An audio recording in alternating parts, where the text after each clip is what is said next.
Kahapon kaya po nanggalaiti din si Senator Lacson kay Senator, Cayetano dahil merong sinabi dun din sa Facebook post niya na, nagdoble daw po yung kita ni Senator Lacson. Pero sabi ni Senator Lacson, hindi doble, actually 4 times na lumaki dahil nagnegosyo siya habang hindi siya senador. And then binanggit din po kayo na sinasabi niya na, nakakapagtaka, nagpapalutang po siya ng duda kung paano kayo yumaman. Would you like to Oh, address din daw po din po 'yan, sir? gano'n?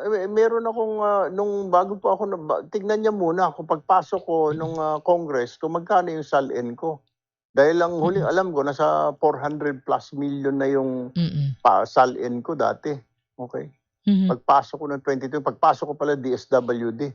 Kasi mm, nagtataka, may real estate ako. mhm, 'Di ba pandemic, ang daming mga nagbenta ng bahay, lupa nung pandemic, ang daming mga mm, nawala, 'di ba?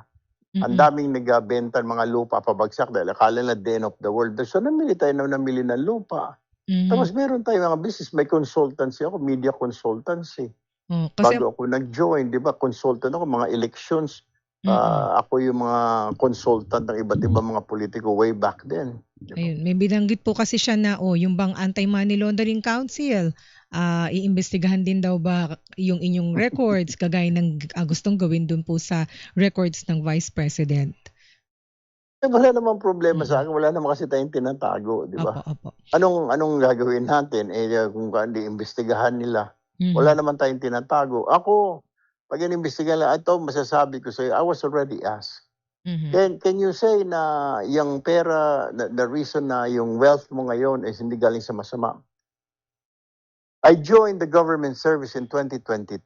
mhm, Hanggang ngayon 2026, wala po hindi ako nabigyan ng gobyerno ng anumang funds ng mga government infrastructure or what have you. mhm, Wala po ako mga allocations. mm, Nung maging congressman ako, wala akong allocation sa flood control, infrastructure, wala.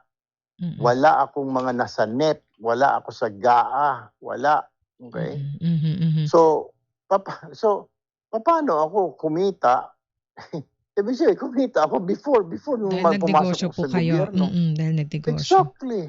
Sir, Meron akong may real estate ako, opo, meron akong consultant, to tell you the truth, mhm, consultant ako ng mga politikos, mhm, mhm, back then, mhm, Tapos meron akong, mga business, opo, ano pa, mm. oh, may Sir mga 7-Eleven ako at anong problema hmm, doon. Siya, saan kaya nakuha niya ng galing? Huwag niyang sabihin private practice, hindi naman siya nag-private practice, 'di ba? uh-huh. Eh Maniniwala pa ako siguro yung iba diyan kung talaga naging trial lawyer dahil mahal yung mga acceptance fee, tigo 1.5 million, 2 million tapos per trial. mm. Pero siya hindi naman yata siya nag-private practice.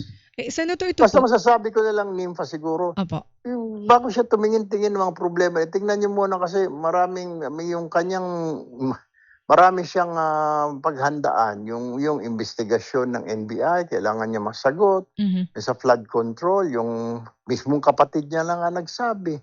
uh-huh, Nagpapaimbestiga. Oh, opo, anong gagawin natin? Bakit yung ibang sinisilip niya? Silipin niya yung mhm. sarili niya muna kasi, 'di ba? Opo, sir, Bago ka magtingin sa dumi ng mukha ng iba, tingnan mo muna yung sarili mo. mhm.